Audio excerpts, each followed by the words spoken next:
what's up guys, Danny from Danny Nice Kitchen. Great to see you as always. So have you ever been to a location, whether just in your travels or on vacation, and that area is known for something like really specific? Say for example like New Orleans or Nordens as they say down there, and they're known for really rockin' Cajun Creole cooking, or say like Texas, they're known for cowboy hats and Western movies, cowboy boots, and really rockin' country music, something like that. And have you ever just been like truly disappointed, you know, with some of the main attractions that they have to offer? Well, I have. Say for example, you know what, I've been to Key West, and I've had key lime pie, and they're known for that, and it sucked. It was so bad. And I can't even tell you how hard it is to screw up making key lime pie. It has like 3 ingredients. How do you screw that up? Oh my God. Or I went to Mexico. I love Mexican food. Absolutely love it. When I got there, the food was absolutely terrible. So disappointed. And not only that, I got so sick, I got dysentery. I was sick for like 2-3 weeks and spent the entire 6-hour plane ride home in the bathroom on the plane, if you can even imagine something like that. Or when I went to Buffalo, New York, and I had buffalo wings, right? Oh my God, they were amazing. The best buffalo wings I have ever had, but I guess that story really doesn't apply. But if you ever find yourself in Buffalo, definitely go for those wings. But back to Mexico. Can you imagine going all the way to Mexico and having really crappy Mexican food?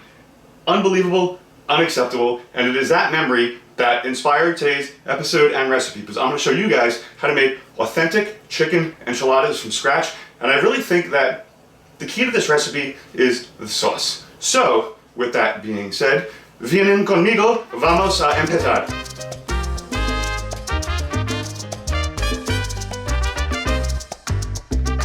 So guys, an enchilada sauce has to have like a nice degree of thickness to it. So we're gonna start by creating like something like a roux, but we're not using butter. I'm using vegetable oil. I have 2 ounces, which I'm gonna add 2 ounces of all-purpose flour to. This is over medium heat. And we're just gonna whisk this until combined, and we're gonna cook for no longer than a minute.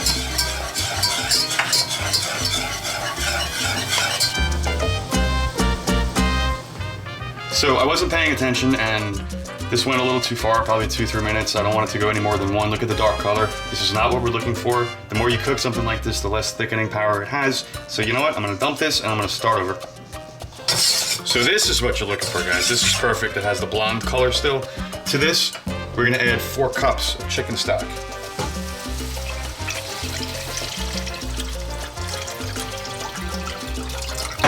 Whisk well.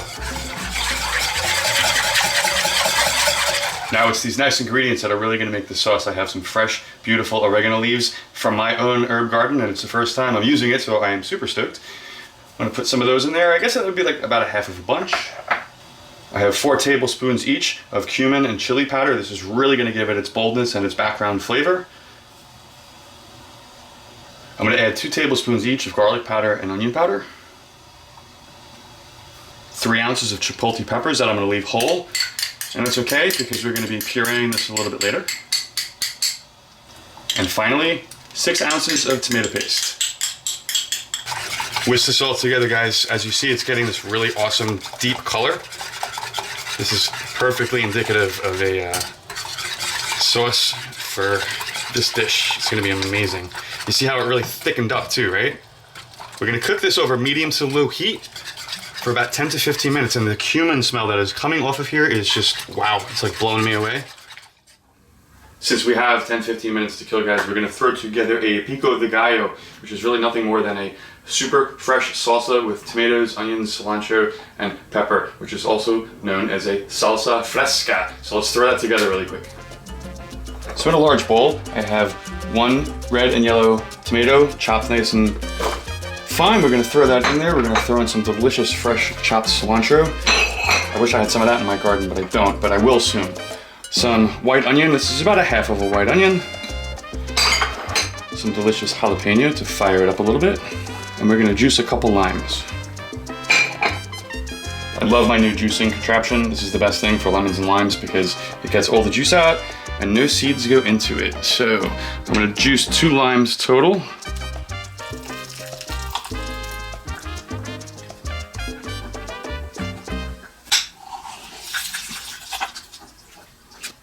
What I'm gonna do is season this with a little bit of salt and just mix it up really well, get those flavors combined.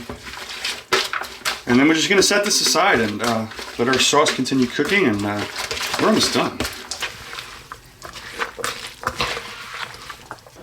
So now what I want you to do is take a large saucepan. I want you to take some vegetable oil or olive oil, whatever you choose, about 4 to 5 ounces. We're gonna do a medium heat for about 2 minutes. You do not want this to be very hot, and we're gonna take the tortilla and we're gonna place it right in. And you can see it's gonna start to sizzle a little bit. We're not cooking this, we don't want this crispy. I just want this tortilla to absorb some of this oil, because what happens is when you bake it, if you don't do this, it gets really, really dry, and it's not gonna be conducive to a good enchilada. So, that's about it. Only like 5-10 seconds on each side. We're gonna place this on a paper towel and allow it to drain, as so, and I'm just gonna continue the process for the rest of them. So our sauce cooked for about 15 minutes, and as you can see, it's really thick. This is definitely what you're looking for. Now, I want the sauce to be 100% smooth, because we did put whole chipotle peppers in here. So, using my hand wand, I'm gonna begin pulsing away to get it smooth.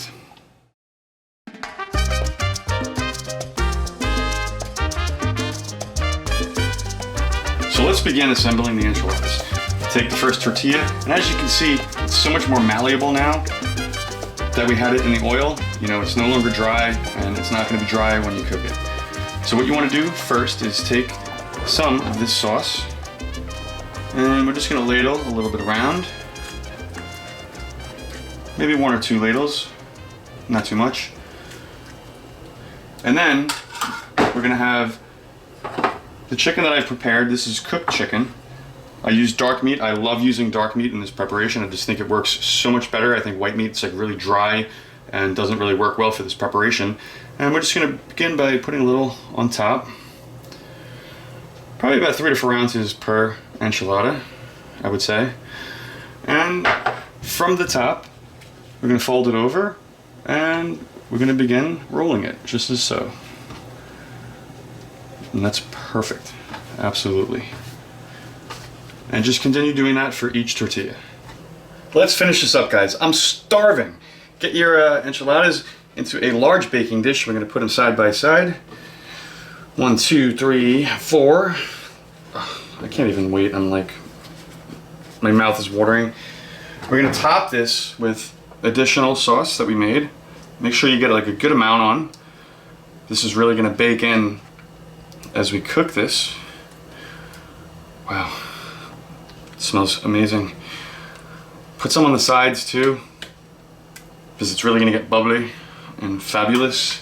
And we're gonna top this with some grated cheese. This is like a 4 cheese mixture that I picked up. It's actually called a Mexican mixture. I don't know what that means. It's just 4 different types of cheese, but really get that nice and covered. And we're gonna bake this at 375 degrees for 15 to 20 minutes until everything is nice and melted and gooey and glorious. I think we're about done, guys. It's been about 15 minutes. I can smell it all over the place. It's amazing. Yeah, wow. Look at that. Sensational. I've been wanting to make this for a while, and I'm really glad to share it with you guys. Let's plate this up. I have this mega spatula here, and I know I'm probably gonna make a mess, but I'm gonna try it anyway. So, oh, I can't even get it out of here. All right, there we go. All right, slide that right off. And we're gonna garnish it with that fantastic Pico de Gallo that we made. Right on top. Beautiful. I really hope you enjoyed this. Bon appetit, guys. So by no stretch of the imagination am I saying don't go to Mexico. It was a beautiful country. I had a fantastic time. I got to do really, really cool stuff. I got to visit Chichen Itza.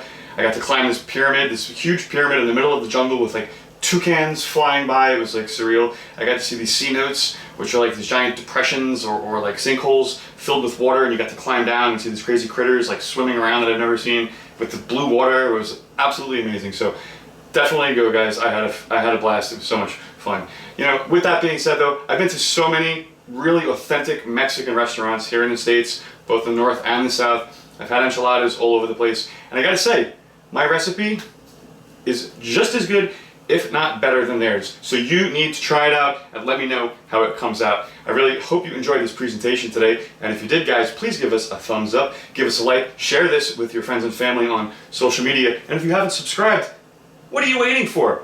Subscribe now for more great recipes. Guys, next time, Danny from Danny Mac's Kitchen. Great spending time with you.